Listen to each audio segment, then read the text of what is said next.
इस सेशन में हम लोग पढ़ेंगे थर्ड नॉर्मल फॉर्म। ओके, तो थर्ड नॉर्मल फॉर्म के लिए कैसे मीन्स चेकिंग होती है। कहता है relation schema R is said to be in 3NF if दो कंडीशन एक साथ ट्रू होती हैं। क्या कि R is in second normal form and R is free from transitive functional dependencies. Okay, तो अब लेकिन हम एक अल्टरनेट डेफिनेशन भी इसकी देखेंगे।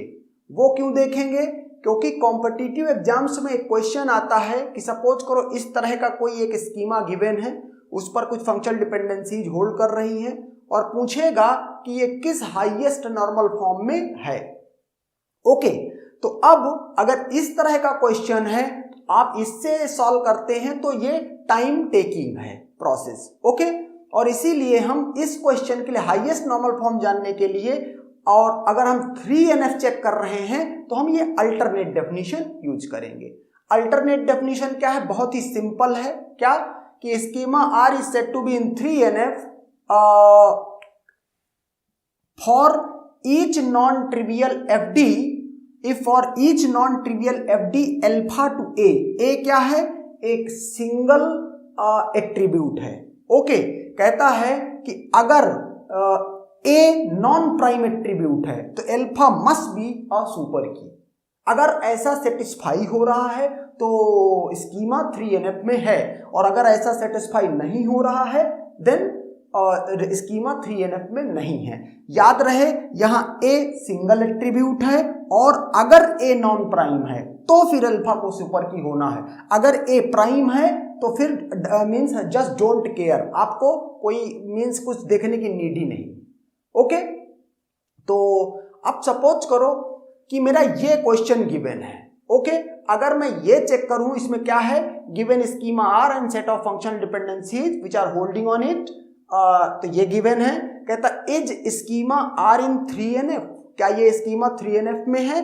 दूसरा, if not then decompose R such that all sub schemas would be in 3NF। तो पहले तो इसका ये फर्स्ट पार्ट करते हैं कि क्या स्कीमा 3NF में है। तो इस स्कीमा की जो कैंडिडेट की है वो क्या है? कैंडिडेट की है इसकी AB। ओके, अब एक एक FD को ये कंडीशन से चेक कर लेते हैं। AB टू C क्या इसमें प्राइम एट्रीब्यूट है A, B and non prime attribute है C, D से लेकर J तक। ओके, तो अब यहां देखते हैं C क्या है? नॉन प्राइम एट्रीब्यूट है। अगर C नॉन प्राइम एट्रीब्यूट है तो AB को हर में क्या होना पड़ेगा? AB must be a super की। चूंकि ये कैंडिडेट की है इसका मतलब मिनिमल सुपर की है। ओके, कंडीशन सेटिस्फाई हो रही है। इस FD को देख करके ऐसा लग रहा है कि स्कीमा 3NF में है। अगली FD को चेक करते हैं, A टू DE। अब ये मैंने कहा था यहाँ A सिंगल एट्रीब्यूट है, तो आप इसमें डिकम्पोजिशन रूल अप्लाई करके इसको इस फॉर्म में इधर राइट साइड में सिंगल एट्रीब्यूट कर दो। तो क्या बना? A टू D और A टू E। ओके, अब दोनों को सेटिस्फाई करना चाहिए इंडिविजुअली ये कंडीशन। D क्या है? Non prime. कहता if D is non prime then alpha that is A must be a super key. लेकिन आप जानते हो जैसे कि इसकी मिनिमल सुपर की जो है वो है AB। ओके, इसका मतलब A सुपर की नहीं है इसकी। ओके, एंड देयरफॉर ये कंडीशन इस FD के लिए क्या हुई? फेल हो गई। चूंकि ये कंडीशन फेल हो गई and therefore is schema R is in 3NF, the answer is no. क्यों? क्योंकि कंडीशन फेल हो गई। तो इसका आंसर दे दिया। अब क्वेश्चन है if not then decompose R such that all sub schemas would be in 3NF। तो अब हम क्या करेंगे? इस स्कीमा को डिकम्पोज करेंगे किसमें? 3NF में। ओके, तो प्रोसेस ये कहता है कि अगर आपको इसको 3NF में डिकम्पोज करना है तो पहले ये रिलेशन सेकेंड NF में होना, ये स्कीमा सेकेंड NF में होना चाहिए। तो जैसा कि हम इसको सेकेंड NF में, यही एग्जाम्पल था, हमने देखा कि ये सेकेंड NF में नहीं था तो हमने डिकम्पोज किया था सेकेंड NF में। ओके, डिकम्पोजिशन हमको क्या मिला था?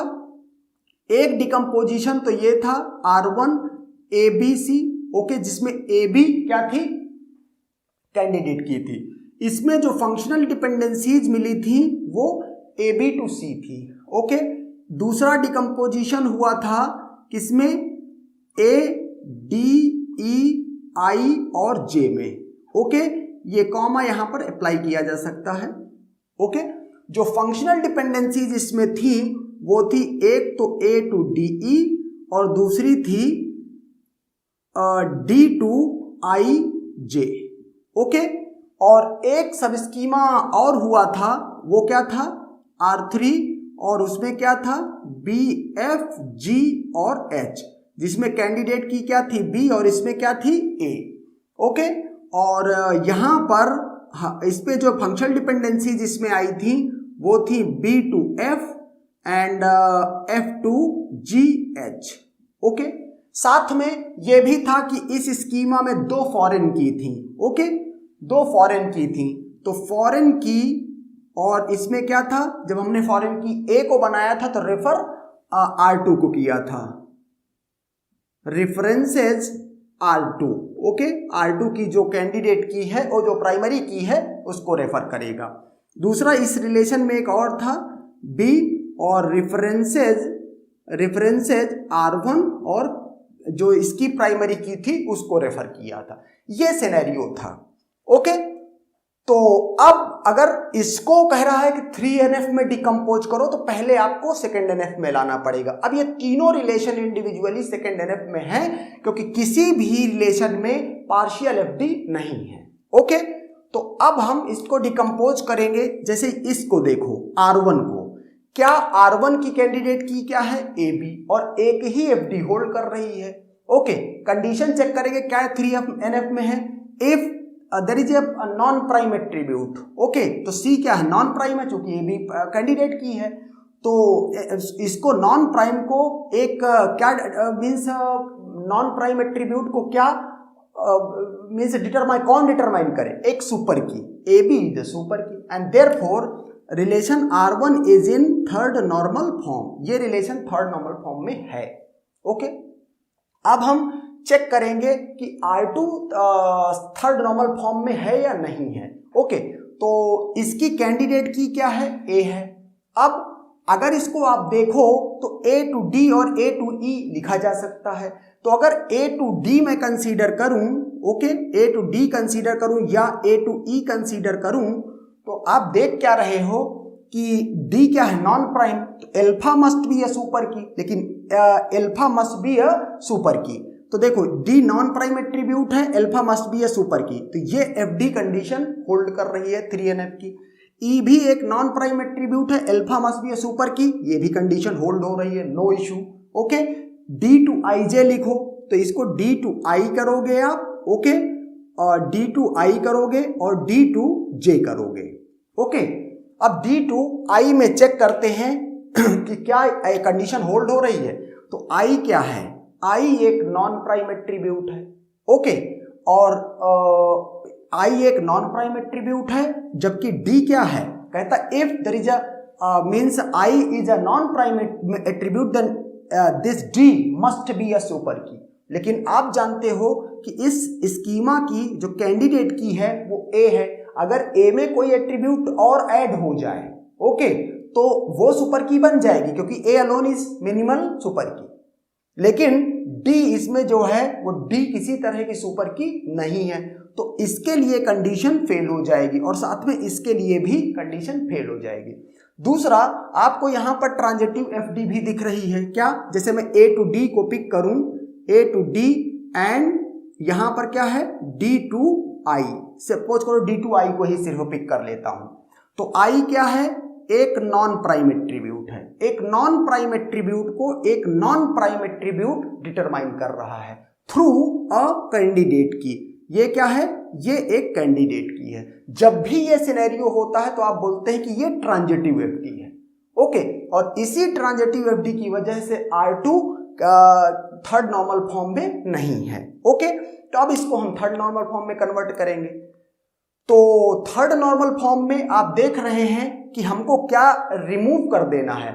अगर सपोज करो मैं A इसकी कैंडिडेट की का मैं क्या लेता हूं, इसका क्लोजर ले, मुझे डिकम्पोज करना है। डिकम्पोज करने के कई तरीके हो सकते हैं, लेकिन मैं जो तरीका भी यहां पर ले रहा हूं वो ये है कि जितने भी इसमें एट्रीब्यूट हैं, अगर मैं सपोज करो ए का क्लोजर लेता हूं, तो चूंकि ए कैंडिडेट की है, डी ई आई जे सब कुछ उसके क्लोजर में आ जाएगा, डिकम्पोज नहीं हो पाएगा। ओके, तो मैं यहां से क्या करता हूं कि ए के अलावा जो भी एट्रीब्यूट है उनका क्लोजर लेता हूं। ओके, कुल मिला के जब यहां पर कैंडिडेट की है उसको छोड़ करके बाकी जो एट्रीब्यूट हैं उनका सिंगल एट्रीब्यूट का क्लोजर लेना है। ओके, तो सिंगल एट्रीब्यूट में डी का क्लोजर ले सकता हूं, ई का क्लोजर ले सकता हूं, आई का क्लोजर ले सकता हूं, जे का। ओके, अब इनका क्लोजर लूंगा और जिसमें कुछ एट्रीब्यूट्स आ गए उसी के बेसिस पर डिकम्पोज कर दूंगा। तो देखते हैं, मैंने कहा डी का क्लोजर लिया तो डी का अभी नहीं लिखूंगा, डी सबसे बाद में। डी के क्लोजर में क्या क्या आएगा, डी के क्लोजर में आएगा डी तो आना ही है, आई और जे भी आएगा। तो यहां आई और जे ये इस तरह से आ गए। ओके, आई जे आ गए तो मैं क्या करूंगा कि आई जे को यहां से हटा दूंगा। ओके, क्यों, क्योंकि डिकम्पोज हो रहा है अब। ओके, और इसके अलावा इसमें कुछ नहीं आएगा, तो यहां पे मैंने क्या लिख दिया, डी आई जे। आप देखो आई जे को किसने डिटरमाइन किया, डी ने डिटरमाइन किया, तो एक डिकम्पोजिशन ये हो गया। अब आप यहां से ई का क्लोजर ले लो, आपको सिर्फ क्या मिलेगा, ई मिलेगा। आई का क्लोजर ले लो, सिर्फ आई मिलेगा। जे का क्लोजर ले लो, सिर्फ जे मिलेगा। एक से ज्यादा, अपने आप से ज्यादा एट्रीब्यूट सिर्फ डी में है। इसका मतलब जो ट्रांजिटिव डिपेंडेंसी थी वो भी डी की वजह से ही थी। ओके, यहां आप देख सकते हो कि डी नॉन प्राइम को डिटरमाइन कर रहा था। ओके, यही यहां पर कल्प्रिट फंक्शनल डिपेंडेंसी है। यही यहां पर क्या कॉज कर रही है, इंसर्ट अपडेट डिलीट करने में प्रॉब्लम कर रही है, अनोमली क्रिएट कर रही है। ओके, तो इसी को हम क्या करेंगे, मीन्स हटा देंगे इसके साथ से। ओके, तो अब यहां से मैं क्या कह रहा हूं, R2 रिलेशन, अगर इसको R2 तो अभी चेंज हो जाएगा, इसको मैं R3 लिख दूंगा, तो यहां मैं R4 लिख रहा हूं अब। ओके, तो यहां से R4 लिखा और R4 में क्या आ रहा है, D, I और J, जिसमें से D डिटरमाइन कर रहा है सब कुछ। अगर देखो Dij किस फंक्शनल डिपेंडेंसी की वजह से आया है, D डिटरमाइंस Ij की वजह से ये आया है। फंक्शन डिपेंडेंसी मैंने डिस्ट्रीब्यूट कर दी। अब यहां पर देखो क्या एट्रीब्यूट बचे, तीन ही एट्रीब्यूट बचे हैं, A, D, E। ओके, तो अब यहां से इसका नाम मैं R2 का नाम R3 कर दूंगा, और चूंकि यहां पर 5 एट्रीब्यूट R2 में थे लेकिन R3 में सिर्फ 3 रहेंगे, A, D और E, जिसमें से A क्या है, A कैंडिडेट की है। एक FD इसको भी मिल रही, कौन सी वाली, A to DE। Okay, A to DE। अब आप देख सकते हो इसकी कैंडिडेट की क्या है, A, तो जो FD है A to D और A to E दोनों क्या हैं, if D is a non-prime then A is a super key। Okay, if E is a non-prime then alpha must be a super key, that is A, और A super key है। Condition hold हो रही है, ये relation 3NF में अब है। अब इसको भी देख लो, D to I, same reasoning, ये रिलेशन भी अब 3NF में है। ओके, सेम जो आपने इसके लिए किया है वही काम हमको इसके लिए भी चेक करना पड़ेगा। तो इसके लिए मैं क्या करता हूं, यहां से B का आप क्लोजर नहीं लेंगे, सिंगल एट्रीब्यूट का क्लोजर लेना है, और B के अलावा, क्योंकि B का क्लोजर लिया तो B of G सब कुछ आ जाएगा, तो आप क्लोजर किसका लेंगे, F का, G का और H का। ओके, F, G और H। F के क्लोजर में क्या आएगा, देख लो, यहां से ओरिजिनल से देखना है तो GH आएगा। GH मैं यहां से काट दूंगा। ओके, और यहां F बाद में लिखूंगा, F को काटूंगा नहीं, जैसे यहां मैंने D को नहीं काटा था। ओके, क्योंकि फॉरेन की रिलेशनशिप शो करनी पड़ेगी, तो दोनों डिकम्पोज रिलेशन में कुछ कॉमन होना चाहिए, वो उसी की वजह से कॉमन आएगा। ओके, तो यहां पर सिर्फ G आएगा क्लोजर में, यहां पर सिर्फ H आएगा। अब अगर G कुछ डिटरमाइन नहीं कर सकता, H कुछ डिटरमाइन नहीं कर सकता, तो इसका मतलब G और H की वजह से ट्रांजिटिव FD नहीं थी। ट्रांजिटिव FD जो थी वो किसकी वजह से थी, B to F और F to G। F और G, F कुछ डिटरमाइन कर रहा था, उसकी वजह से ट्रांजिटिव एफडी थी। तो कल्प्रिट फंक्शनल डिपेंडेंसीज जो हैं जिनकी वजह से इंसर्ट और अपडेट डिलीट की एनोमली हो रही है, उसी को डिकम्पोज करना है उसी एफडी के बेसिस पर। तो यहां पर वो एफडी कौन है कल्प्रिट, F2GH। ओके, तो यहां से F सब कुछ डिटरमाइन कर रहा है। अब मैं यहां पर रिलेशन को डिकम्पोज करके इनका नया नाम कर दूंगा। क्या नया नाम करूंगा, इस R3 तो यूज हो चुका था, इसका नाम मुझे करना चाहिए था R4 और इसका R5। ओके, अब R6 और R7 ये मैं इनको कर देता हूं। तो R7 में क्या आ रहा है देख लेते हैं। R7 में ये आ रहा है और R6 में इसका नाम कर दूंगा। तो इसके नाम में R6 में क्या गया, B और F। जो B क्या है, इसकी कैंडिडेट की है इस रिलेशन की। जो इसके हिस्से में फंक्शनल डिपेंडेंसी आएगी वो सिर्फ ये आएगी। क्यों, क्योंकि F डिटरमाइंस GH, तो FGH की वजह से तो ये क्लोजर आया है, तो इसी को तो अलग करके दूसरे डिकम्पोज करके दूसरे में ले जाना है। ओके, तो यहां पर FGH जो इसके क्लोजर में आया, और F क्या है, कैंडिडेट की, और इसको एक फंक्शनल डिपेंडेंसी भी इसके हिस्से में आएगी F2GH, जिसकी वजह से क्लोजर आया है। ओके, तो आपने देखा क्या यहां पर जैसे कि यहां पर मीन्स FGH इसमें आ गया और इसमें BF आ गया। तो अब इंडिविजुअली इसको देख लो, कैंडिडेट की इसकी B है, F नॉन प्राइम एट्रीब्यूट है, तो अगर F नॉन प्राइम है तो B must be a super की, और वो है मिनिमल सुपर की। सेम सिचुएशन यहां पर F2G and F2H, if G is a super key then if G is non prime then F must be a super key, वो है। तो ये इंडिविजुअली ये रिलेशन ये भी 3rd NF में है, ओके 3 NF में है, और ये भी क्या है, ये भी 3 NF में है। तो इसका मतलब हमने डिकम्पोजिशन तो 3 NF में कर दिया, लेकिन अभी कुछ चीजें अधूरी हैं। क्या अधूरी हैं, अगर आप यहां से देखो जो रिजल्टिंग अब डिकम्पोजिशन हो चुका है उसमें ये नहीं है। ओके, ये नहीं है अब, और ये भी नहीं है। क्या क्या है, R1, R4, R5, R6 और R7, इतने रिलेशन हैं। आपको अभी भी फॉरेन की रिलेशनशिप शो करनी पड़ेगी। क्या शो करोगे, तो वो देख लेते हैं यहां से। जैसे यहां पर फॉरेन की A है, लेकिन अब वो रिफर किसको करेगी, एक प्राइमरी की किस में, R4 में। तो यहां पर R2 ना लिख करके यहां क्या लिखोगे, R4A लिखोगे। ओके, यहां पर B कहीं पर है, यस ये R6, तो यहां से B फॉरेन की होगी, लेकिन इसको ना रेफर करके R6 और प्राइमरी की उसकी B है उसको रेफर करेंगी। सो दैट क्या हो कि एक्चुअल में ये तो एक ही रिलेशन था ना, एक रिलेशन को आपने डिकम्पोज किया है। जब फ्यूचर में क्वेरी होगी कि डेटा इन सारी टेबल्स एक साथ आ रहा होगा, तो पहले ज्वाइन ऑपरेशन इंटरनली परफॉर्म होगा और उसके बेसिस पर आपको क्वेरी का रिजल्ट मिलेगा। ओके, तो ये ज्वाइन की कंडीशन ये फॉरेन की के थ्रू ही आती है। ओके, कॉमन एट्रीब्यूट जब बनता है, तो इस तरीके से ये हो गया। अब देखो कि क्या इन दो रिलेशन में भी किसी तरह का कोई फॉरेन की कंस्ट्रेंट कुछ ऐसी बन रही है। यहां पर जैसे A और D, तो देखो यहां पर इस वाली टेबल में क्योंकि इसको आपने R4 से और R6 से कनेक्ट कर दिया, लेकिन R5 R7 नहीं कनेक्ट हैं, तो इस टेबल में आप क्या करोगे, इस टेबल में फॉरेन की है D, ओके, और रेफर किसको कर रही है, रेफर कर रही है R5 को, रेफर कर रही है R5 को, और उसकी प्राइमरी की है D। सिमिलरली इसमें भी आप करोगे, इसमें क्या फॉरेन की है क्या B, और रेफर किसको कर रही है, रेफर कर रही है R7 को, और R7 की प्राइमरी की क्या है, प्राइमरी की है इसकी F, और यहां पर सॉरी ये B नहीं है F है। ओके, फॉरेन की F है और R7 की प्राइमरी की को रेफर कर रही है उसकी प्राइमरी की। तो अब ये क्या हो गया, डिकम्पोजिशन हो गया है। ओके, और इंडिविजुअली आप देख लो R6 R7 ये सारे रिलेशन थर्ड NF में हैं। ओके, तो आपने डिकम्पोजिशन देख लिया इस स्कीमा R का थर्ड NF में। ये जितने भी ये 5 मीन्स स्कीमा में डिकम्पोज हुआ है और अब सारे 3 NF में हैं।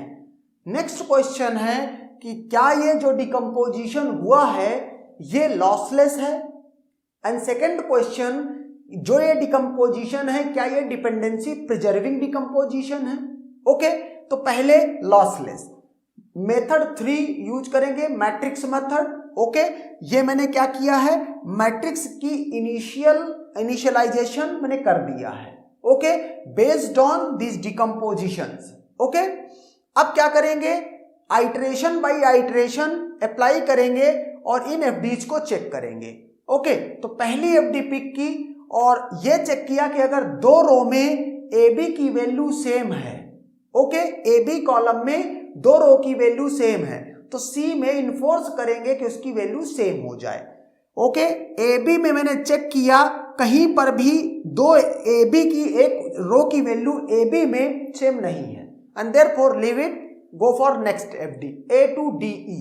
ओके, मैंने A to D E FD pick की, तो ए टू डी में ए जीरो पहली रो और सेकंड रो दोनों में वैल्यू सेम है, तो डीई में जाना है। यहां B03 है, B04 है, A3 है, A4 है, वैल्यू सेम नहीं है। B03 B04 A3 A4 value same नहीं है, तो आप क्या करोगे, इन्फोर्स करोगे सेम हो जाए। कैसे इन्फोर्स करोगे, या तो ये B वाली वैल्यू इन B03 यहां लिख दो और B04 A4 की जगह लिख दो। ओके, एक काम ये हो सकता है, या A3 को B03 की जगह लिख दो और A4 को B04 की जगह लिख दो। ओके, चूंकि हम क्या चाहते हैं कि एक रो में अगर सारी ए की एंट्री आ गई तो हम कह देंगे कि डिकम्पोजिशन लॉसलेस है।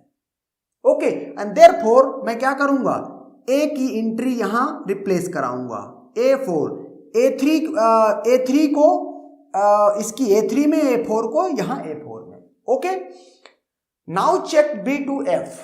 बी में क्या है, बी में यहां A1 पहली और चौथी रो। ओके, एफ में यहां A5 है, यहां A5 करूंगा।